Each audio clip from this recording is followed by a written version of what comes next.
Well, it has been one of those amazing weeks on the news agenda, a country riveted by what was going on in Ottawa and the imposition of the Emergencies Act to break up the so-called Freedom Convoy, but the protest staged by truckers and many, many others.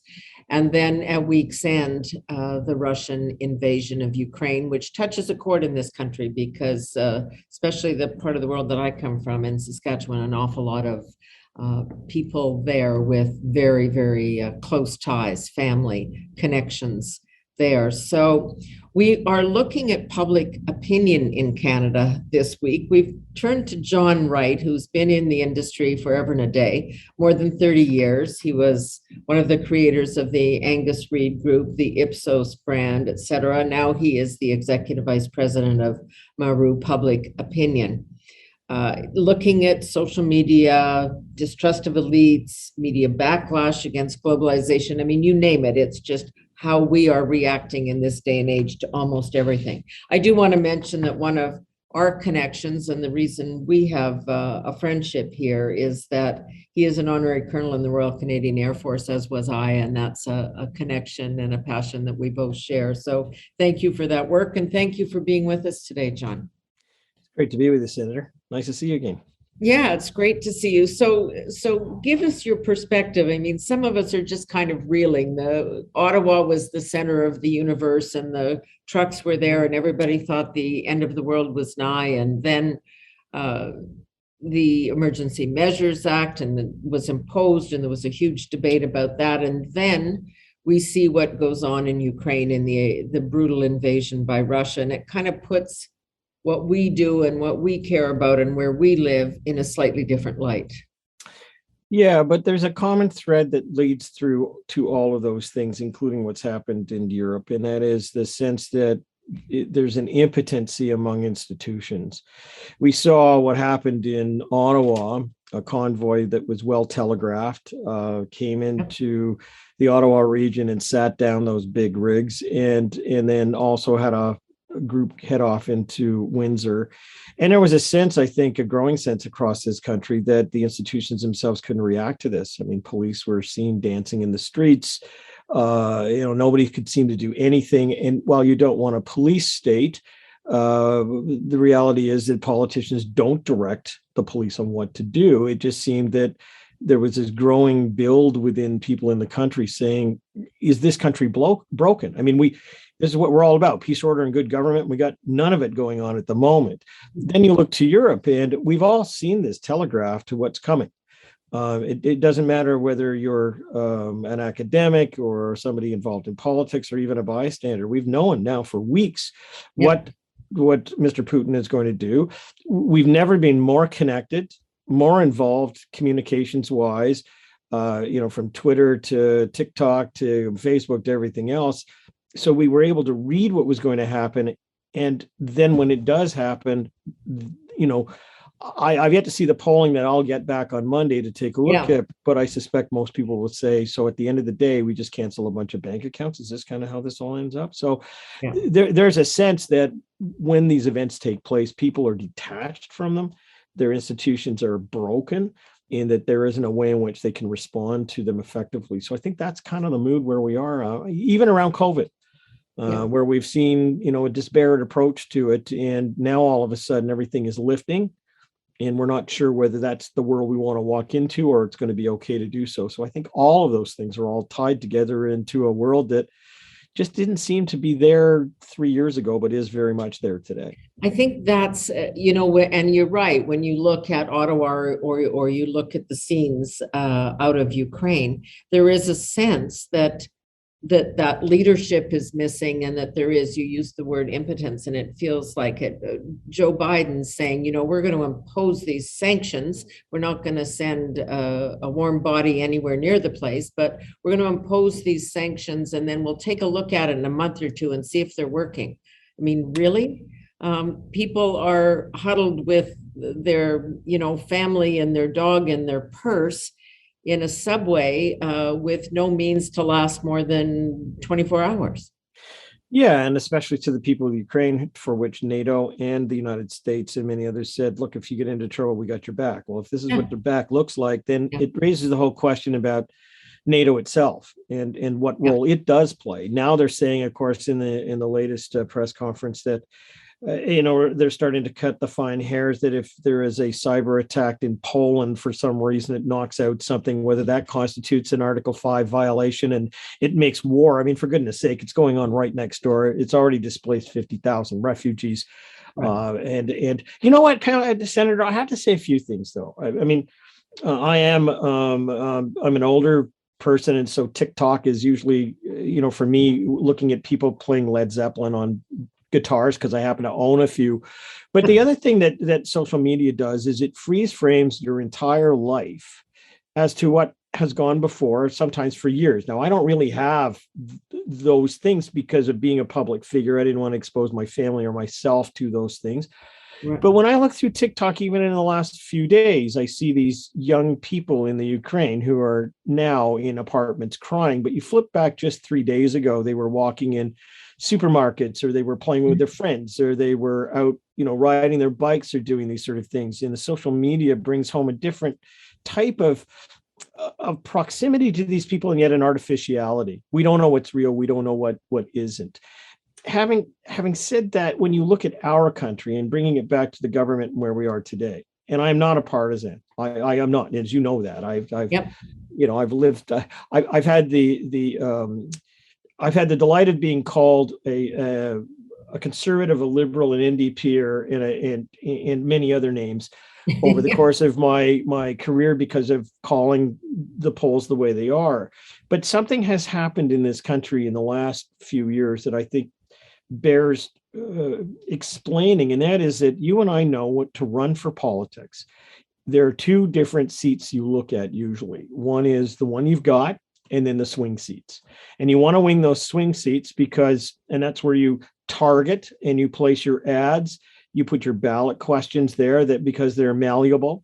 To the Trudeau Liberals, a perfect example would be when Bill Blair went out the Sunday a week or so before the election in Markham and talked about the assault rifles and how it might hurt urban Canada. He was actually aimed at women in the 905 district that he needed, and they tilted, and it went that way.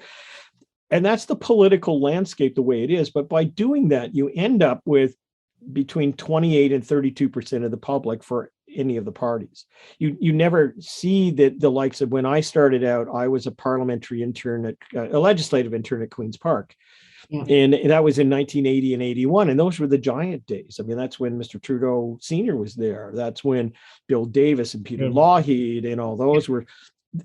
And they seem to speak for a nation. Now we're into a politics that says that if you don't vote for us, we don't really care about you. So it means they fly over top of, the Liberals fly over top of Alberta and land in British. Yeah, no, I was just going to say that in Saskatchewan. Yeah. But it just seems that if you're not on the radar, you're not considered to be politically viable for them, and therefore you're ignored, which the polling is now showing in a very distinct fashion. The divide in this country is not only wide, but massively deep. And I would say, again, without a partisan bone in my body, that the current prime minister has egged that on. The rhetoric that's been evident in the last couple of years, even 48 hours before the Emergency Act went into force in Ottawa, it was calling people's names, identifying them in those labels. It's inflamed a lot of people in this country, and it's driven the division very, very deep. And I wonder how you heal that. I don't know, but it's certainly there. Yeah, that you've said that, because I really want to pick up on that, because in the first place, the prime minister himself, a year back, was questioning the use of mandates and whether or not that might be a divisive thing to do, and then went ahead and did it, and then denounced the people who said we don't like mandates as racist and misogynist and things that weren't at all relevant. So there is a real, and he's not the only one playing politics. The other point you mentioned, and they're related, is that it takes fewer and fewer people to get elected in this country.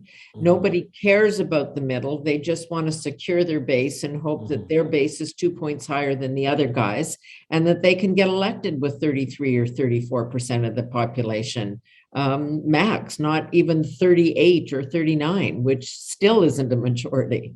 Well, but the base I've always seen for decades now is always around 27, 28% for the conservatives and the liberals.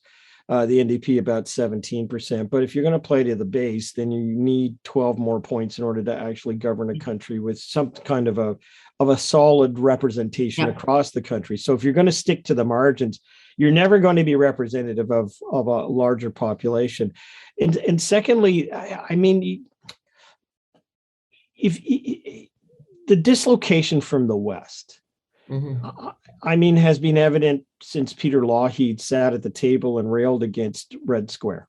I mean, even before that.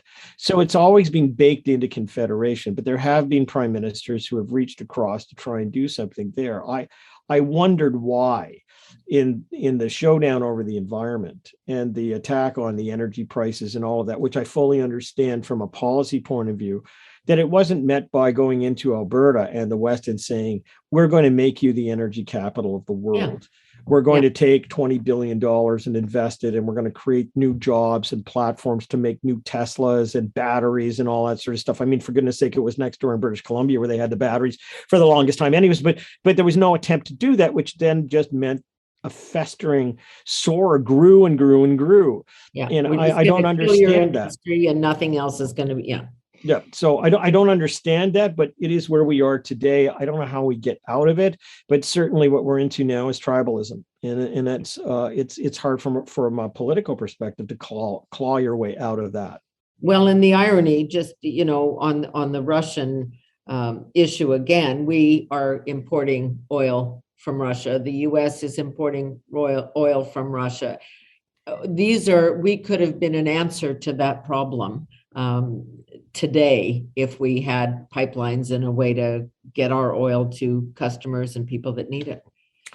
Well, and I think what makes it difficult for most Canadians is that while the environment is a really important top of mind issue to everybody, and we all want to solve it and things like that. Again, we're into a government which is, last time I checked in the polls, running at about 30% in terms of being electable. And therefore, we kind of lurch from issue to issue. And the prime minister, based on the polling that I have today, has roughly 2/3 of the public that was with him at the end of the Emergencies Act and what happened in Ottawa, and about 1/3 that are not on side, and roughly 10% of the population who is vehemently opposed to mandates and anything to do with that. So you're looking at slivers of the population. This may be a case where any other leader in previous times would have looked at the numbers and said, you know what, I better prepare for my party to become rejuvenated. But I think, and you're closer to it than I am, rather than seeing this as a minority position, I think the prime minister looks at the House of Commons as a quorum and kind of says, you know what, all I have to do is kind of manage a group of people in a room. And the more I have this inside the beltway kind of conversation and can manage that, the more I can actually live another day. And if I live another day and Pierre Poilievre is going to be the leader of that party, and I can then look like a strong leader on something like the Ukraine, I think I can do this and, move forward. So it's at the margins that politics is practiced nowadays. It's not in the middle where you can, engage many more people. So you talked about that tribalism, and it's got to do, obviously, with how people see their world and consume the information about that world, which is by and large through social media, or at least increasingly.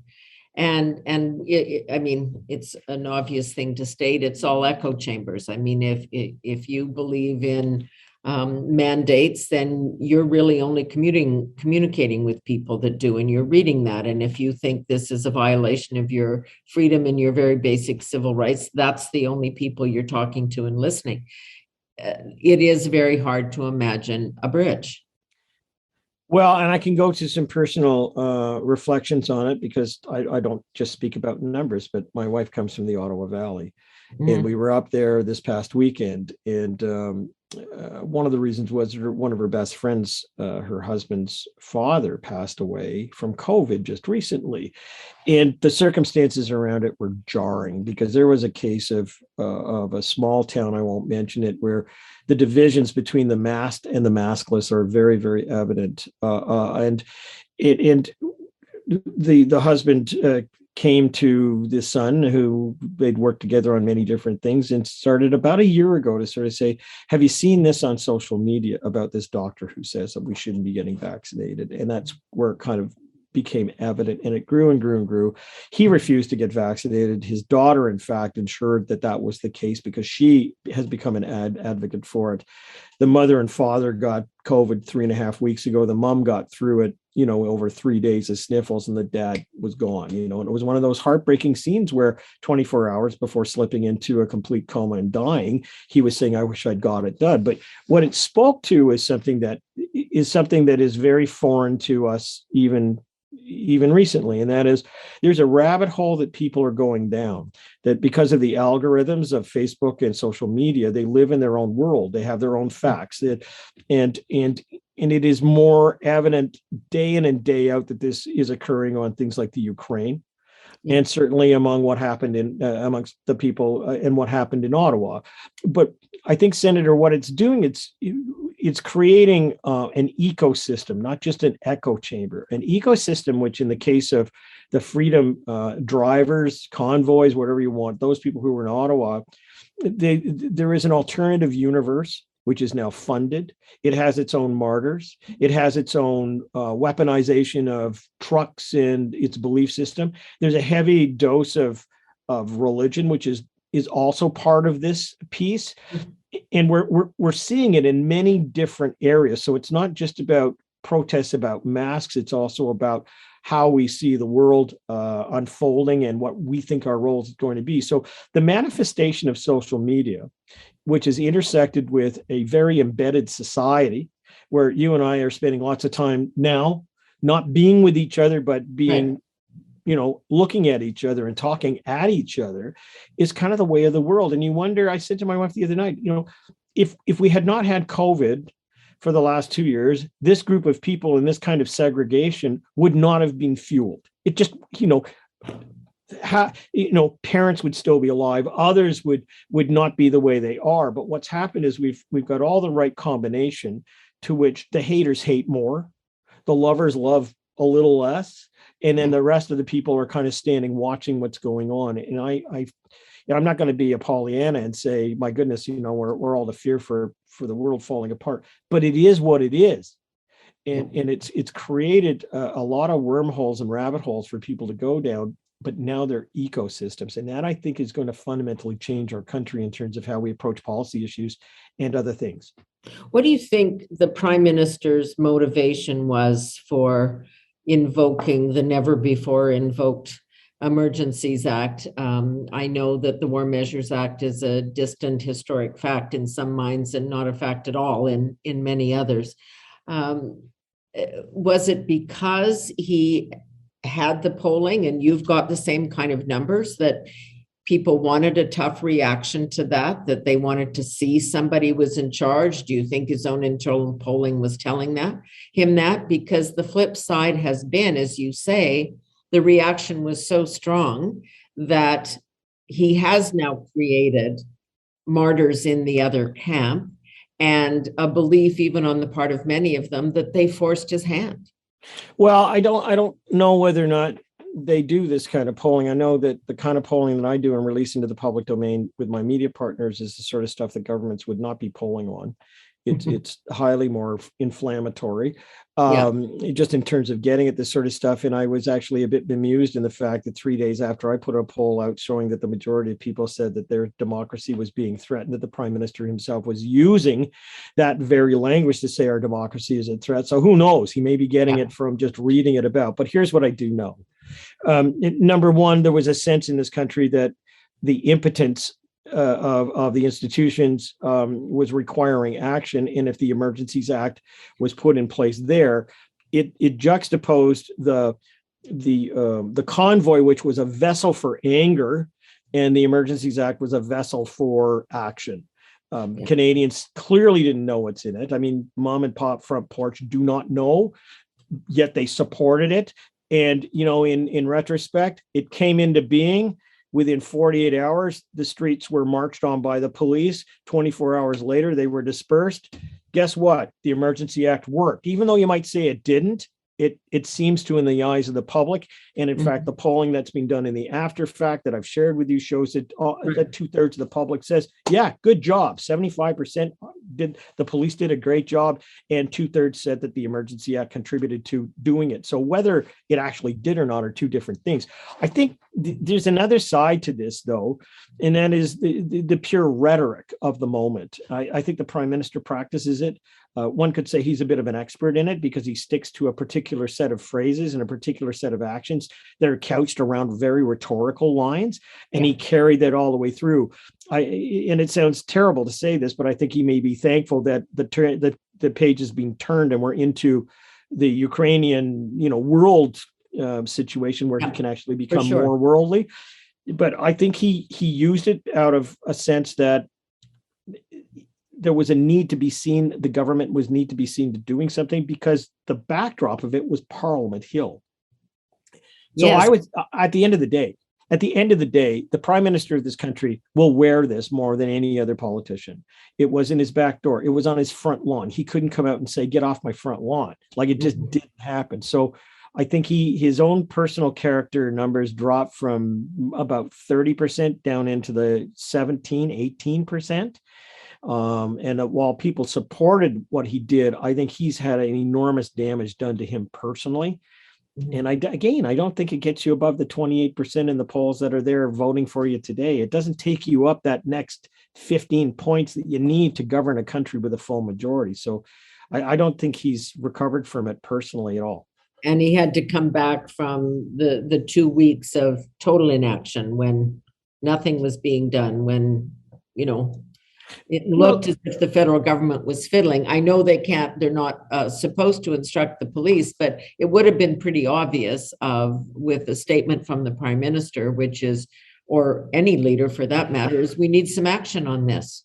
And I had somebody push back at me the other day who was, because maybe I have the fog of being a young person when I was watching the constitutional debates, but I remember watching them very closely.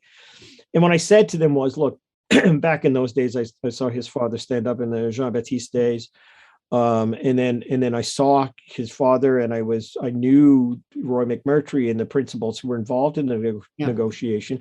So when they went to Ottawa, there was a dialogue that was taking place. And in fact, it's amazing to go back and watch the dialogue. And I said, at least Mr. Trudeau was able to have that dialogue with people who wanted to separate from the country and who had very diametrically opposed views, even Peter Lougheed. But it took the bringing together of Roy Romanow, Peter Lougheed and Jean Chrétien to bring it all together, yada, yada, yada. And he said, well, no, that's not the way I remember. I remember Mr. Trudeau as being a real gunslinger, and he would say some provocative things. And I said, yes, he did, but he also knew when you put the coin on the table to cut a deal. And I don't think we've seen that demonstrated. It's almost like you're getting half the Trudeau that you had back then, and we need the full amount right now. So I would go, again, I'm not partisan. I'm just saying from observation, I think the country needs some healing. I think after he lost the election, Mr. Trudeau got up and made a speech about healing the country, that we were not a divided country, when in fact we are a terribly divided country, particularly in the polling I'm looking at now. 50% of those people who are most affected by the divide in this country are between the ages of 18 and 34.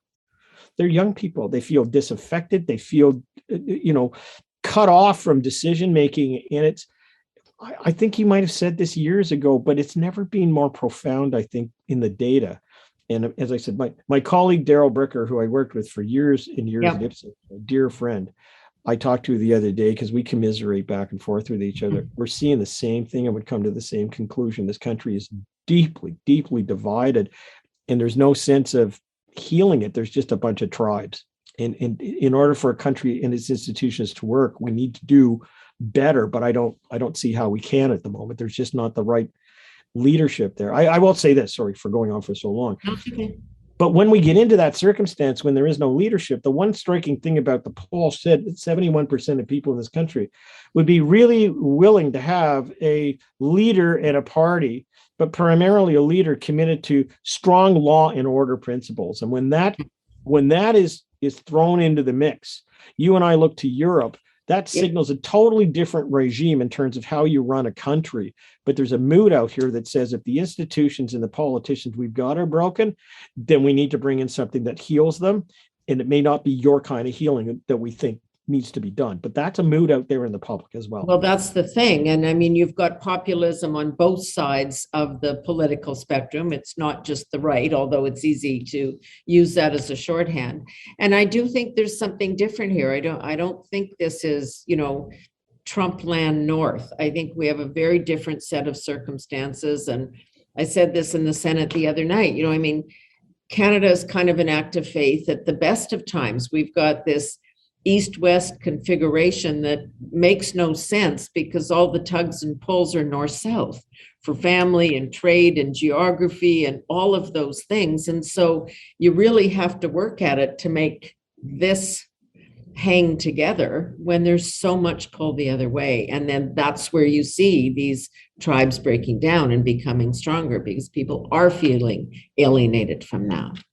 Well, there's 2 points of inflection I take from all of this stuff that I've done, and when I look at, I'm fascinated with communication and polling. I mean that's where my nexus is, and I think of Karl Rove, who years ago said, in fact, ironically, if you go 40 years ago, there was a study done by Seymour Martin Lipset, who was the great NDP, labor leader, who did a study with Angus Reid Group when they were just a fledgling company, and it was to interview professors in the United States and try and look at their political dimension. And that is the report that is constantly cited by the right that said that it was the liberal screed, that we're changing our children and making them into liberal woke students. So he came forward and basically said in those years, and while he would have disavowed it in later times, said, we've got to have a right-wing media to counterbalance that. And that's where the megaphone, the book that he wrote about all of that, it came about. Okay, so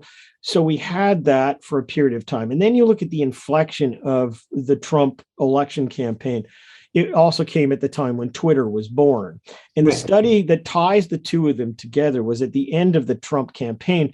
Effectively, if Twitter was a mass at the beginning of just kind of fun things going on, by the end of that campaign, it broken into 2 totally different worlds, where driven by algorithms, one group was in this part and another group was off somewhere else.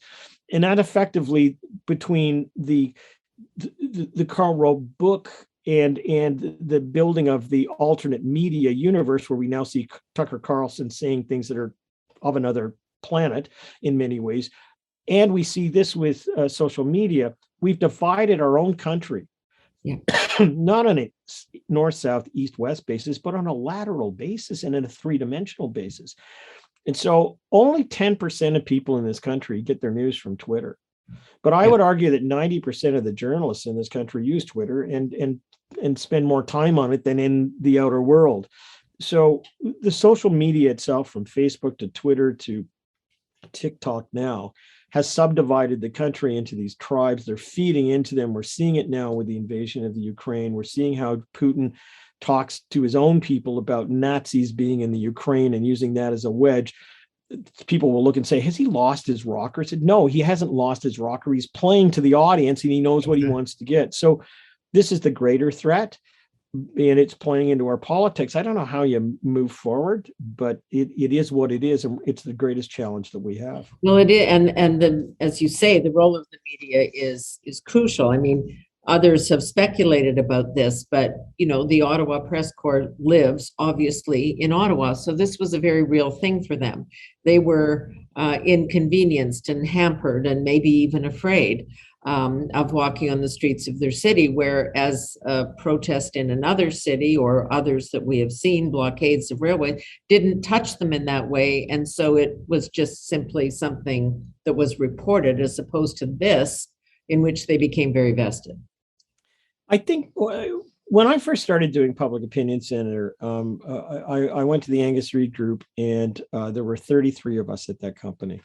We did $4.5 million worth of billings. Today, it's part of Ipsos, which is a $2.6 billion euro company. It's unbelievable. It has 18,000 people.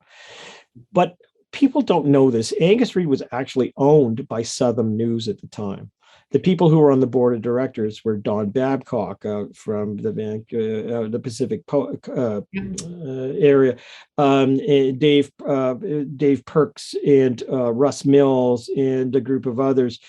And it was very interesting because public opinion had not been used at that time in any way by the media. In fact, you'll recall, and I will, where in those days, if you walked the halls of Parliament, it was Marty Goldfarb who said to a few reporters, "Look, I got these numbers and I'll just give them to you and you can report them." And there they were. But it was the very first time that we started polling where they basically said, you know what, we're not going to let the politicians in Ottawa get away with saying this is what the country thinks.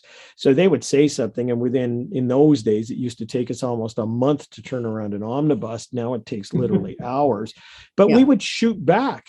And you know, a lot of people don't know this, but even the same-sex marriage debate was decided on a couple of polls that basically said there was a middle option, and that was municipal marriage. You know, it had a role to play to show that this is the reality out there.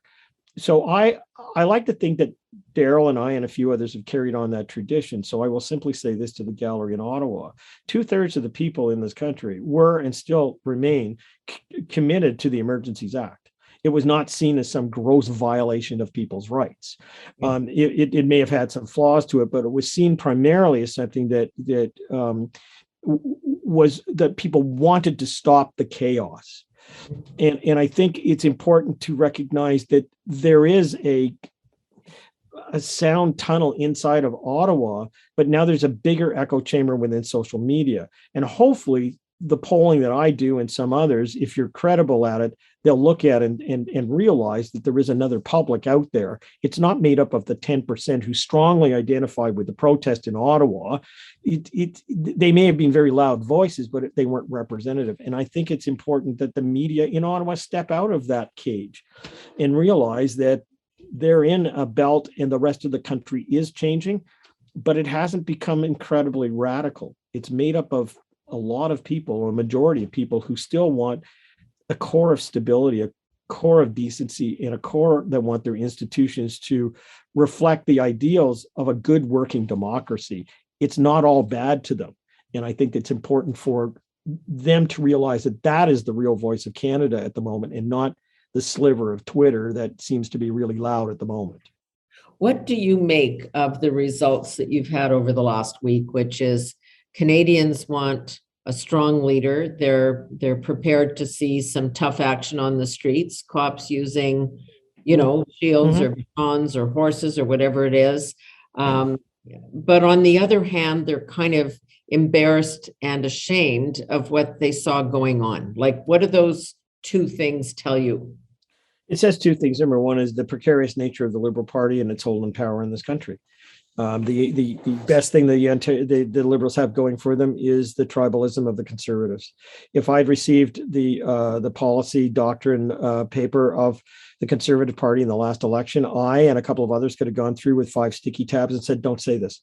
I mean, because you knew it was going to trip them up, and it did anyway. Secondly, the Chong article that allows the caucus to kick out the leader when it's balanced all West and it hasn't got representation from Quebec or the Maritimes or mainly Ontario, then you know what you're going to get at the end of the day. So I think, again, the Prime Minister is in a precarious situation, but he doesn't have anybody in the opposite aisle to make his caucus fear in the same way that they might if there was a strong leader. But I would add to that it's the same for all political parties.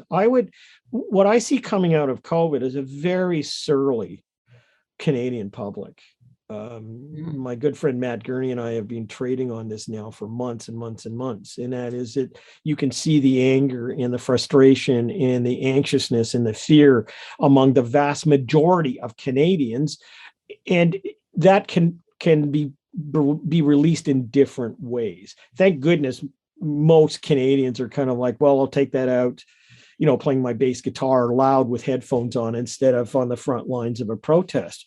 But what it means, I think, Senator, is in the politics ahead, the election in Ontario to come, elections in other parts, municipal elections, particularly, whether you're in Ottawa or some other places, or eventually a federal election. There is a nature, the only way to put it is a metaphor. If you and I walked into a Saskatoon bar And it was a bit of rough and tumble in Saskatoon. And I've been there and I've enjoyed that city very much. But I'm sure there's a few bars you and I could walk into that if we walked up to the counter and ordered a whiskey and looked around the room, we might catch a few eyeballs that might say, you're not so welcome here. And you would have to, you would find that in Toronto. You would find that in Vancouver. You would find it in northern parts of Ontario. You'd find it in other places. But if you walk into the wrong bar and you ruffle things the wrong ways, you might find yourself, having a pretty rough night of it. And I think that this takes me back to those times when there was the metaphor called wilding. It was based on, remember years ago when there was this alleged indiscriminate beating up of a young woman who was in a New York park, and there were a bunch of people charged. The term was wilding. In fact, it came around the time of the Bob Rae win in Ontario. And there's that sense in the air that if you're just in the wrong place at the wrong time, you might get beat up bad. And so I see that in the data, that you can't have this much anger and frustration and pent up concern and always being on Zoom and be worried about your future and just walk around as if everything's okay. And I do think that's the linchpin where politics plays into this potential circumstance. And it's a game changer. It elects a different kind of people. It sweeps whole regimes out of power. There's just a mood out there, and you can feel it. And the same people that were angry and went to Ottawa and parked their rigs there and screamed that they want to overthrow the government, and they were a minority and they weren't representative of everybody, is equal on the other side, where people said, get off my lawn. How dare you? You think you've got problems? You go to the Ukraine and fight for real freedoms instead of being down there and dialing up the Governor General's office. I think that's out there on both sides. So I don't know what it's going to yield, but if I were a politician, I'd be pretty wary about what I might find in my next election, or even knocking on a few doors. But as you say, because they can win with smaller and smaller slivers, the rhetoric is probably going to continue to be sharper and sharper to secure the slivers, as opposed to how you might moderate your message to get the mass audience. So let me leave you with the following, because I don't think we should leave this with doom and gloom and slit your wrists. No, that was quite dire. Yes. I think that is also the mood, but I think we've seen out of the great thing. Let's remember, Canada is fundamentally peace, order, and good government. Let us remember that our democratic systems are seen to function. Let us remember that during the course of this great, terrible surge of COVID, that almost 90% of the people went and got vaccinated and believe in science and all those things. I mean, there's trappings that suggest that there's an anger spurt, but it's not the whole body politic. Yeah. I think that bodes well for someone who comes out and points the right direction, or the party, or the circumstance, and it says, I want to do politics differently. I think it points towards, if it's a sweeping away of certain politicians or people who have been there, it may be the sweeping in of new blood. As I said, 50% of those people aged 18 to 34 are pretty upset about the way the country's being run. There's a lot of them, including in this household where I have teenagers who are finishing up university, who I look at and say the Gen Zs are probably the most amazing young people I've ever seen in my life. They've suffered through, they went through a recession, so they're very thrifty. They're book smart. They're totally, my daughter's gone, she's traveled and marched in different, like in Washington and in China and in the Gaza Strip. And I wasn't on a plane till I was 21.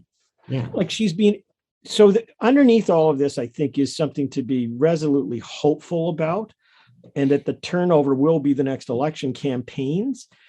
But I think we may see some significant change. And if we do, it'll be from those new people coming into the system. And there are more who are more balanced than there are tribal at this stage to take that place. John, great to talk to you. Thank you very much. Well, thank you, Senator. Always a pleasure to see you and work with you. And thanks for everything you do up in Ottawa. It's great to see you. This is a morphing. We really are in a cauldron right now, and it's interesting. I don't think any of us really know, but that's why you're there. You're going to take the pulse every day, and then I'm going to call you and we're going to talk about it. Looking forward to it. Take care. We'll have lunch or dinner soon, as soon as we can. Okay, as soon as we can. That's great. John Wright, Executive Vice President of Our Republic Opinion, been in this business for a very long time, and we appreciate the insights offered today. We'll talk again soon, John. Thanks. My pleasure. Take care. And that is it for No Nonsense with Pamela Wallen for this week. We'll see you again next. Bye.